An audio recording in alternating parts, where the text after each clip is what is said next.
Have you ever been in a situation where you were up against an overwhelming force in a legendary or dark zone and your skill got stuck at the worst possible moment?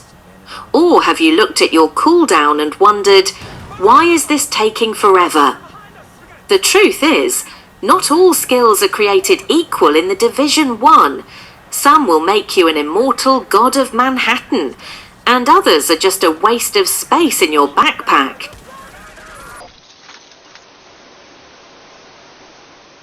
Today, after years of research, thousands of hours in the game, and analysis of dozens of viral builds, I bring you the definitive overview. We'll break down every single skill from the medical, technical, and security wings. We'll talk about which modifications are total metagame and which are just there for decoration. Look at this. Can you see the difference? Many players make the mistake of focusing only on weapons, but in the Division 1, skill power is your hidden weapon. Whether you're playing the legendary Tactician's Authority or a tank with a D3FNC set, the right skill determines whether you finish a mission in 15 minutes or spend an hour at a checkpoint. Today I'll show you the data, cooldowns, and most importantly, real-world combat uses that you won't find in the game's descriptions. I've prepared a ranking for you from the very bottom, Hello Mobile cover, to the most brutal combinations that break the game. But before we start, on purpose, write to me in the comments which skill is your favourite and which you can't leave the base of operations without.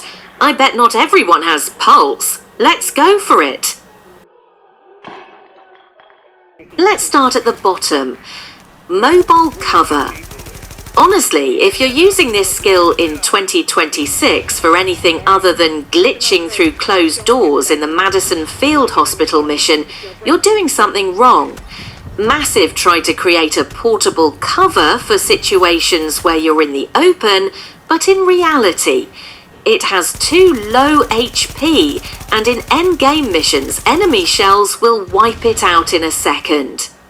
The only mod worth mentioning is countermeasures, which gives you a damage bonus and hides you from pulse. But honestly, why would you sacrifice a seeker mine or turret slot for this? Mobile cover is a relic of the past that belongs in the trash.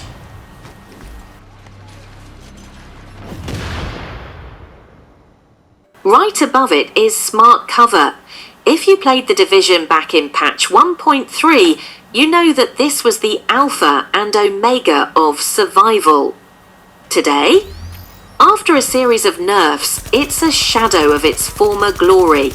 The Recharger mod still offers decent cooldown and regeneration, but in today's fast-paced metagame, where you have to constantly rotate, smart cover is too tied to one spot.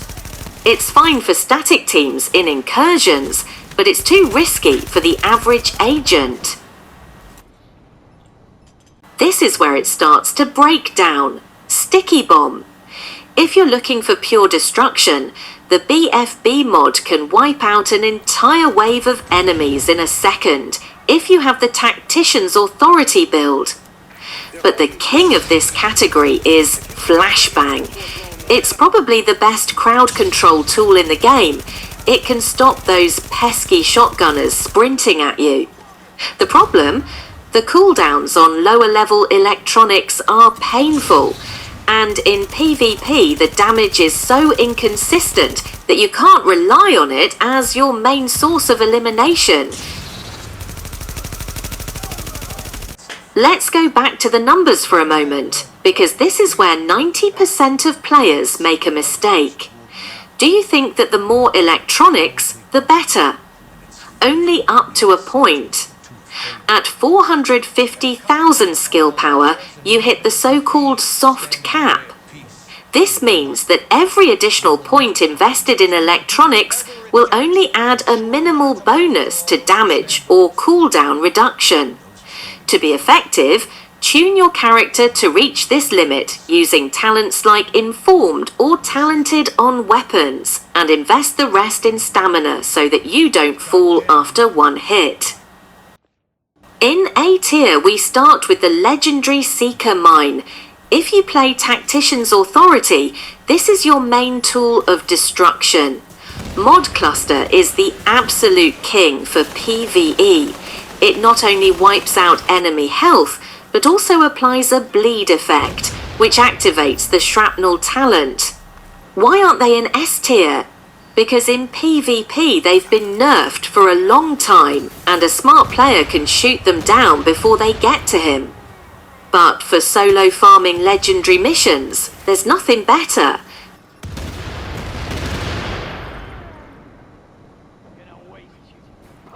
Next up is the turret. Many underestimate it, but in Division 1, crowd control is everything. Dragon Breath is key to survival. When a group of elite enemies with broccoli come at you, one well-placed turret will stop them in their tracks and turn them into living targets.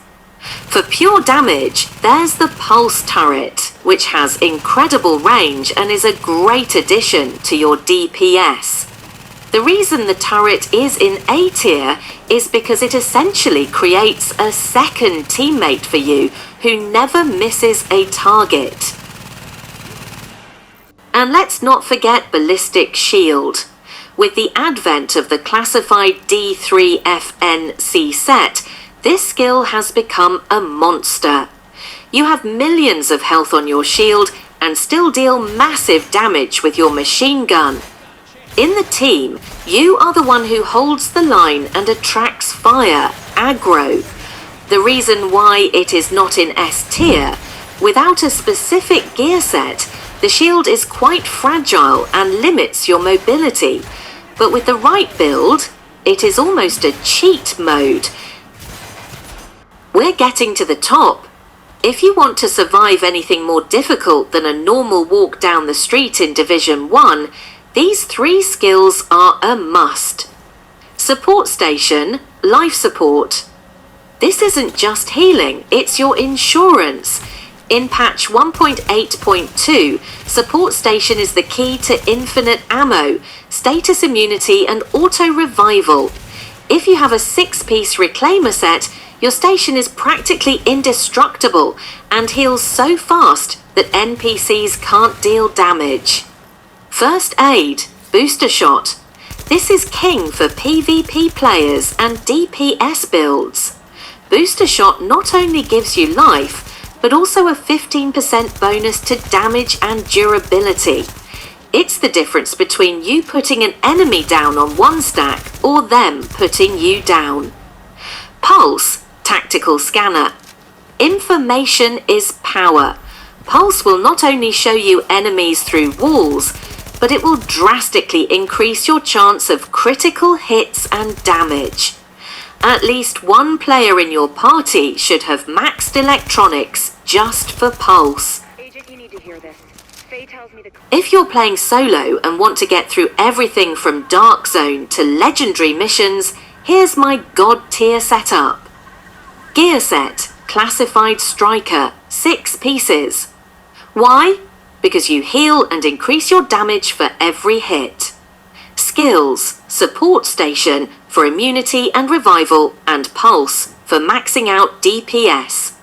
Signature skill, Recovery Link. If you're playing solo, this is your only chance for a second life when something surprises you. Weapon talent, look for Determined in the 3rd slot. Every kill will give you 7.5% of all cooldowns, including your signature skill. With this build, you'll have your skills available almost constantly. So this is the state of the Division 1 in 2026. The game is still live, the community is still testing, and the meta is clear. Either you adapt or you end up in the safe house. If this video was helpful, don't forget to subscribe. See you in the Dark Zone, agents. Back up.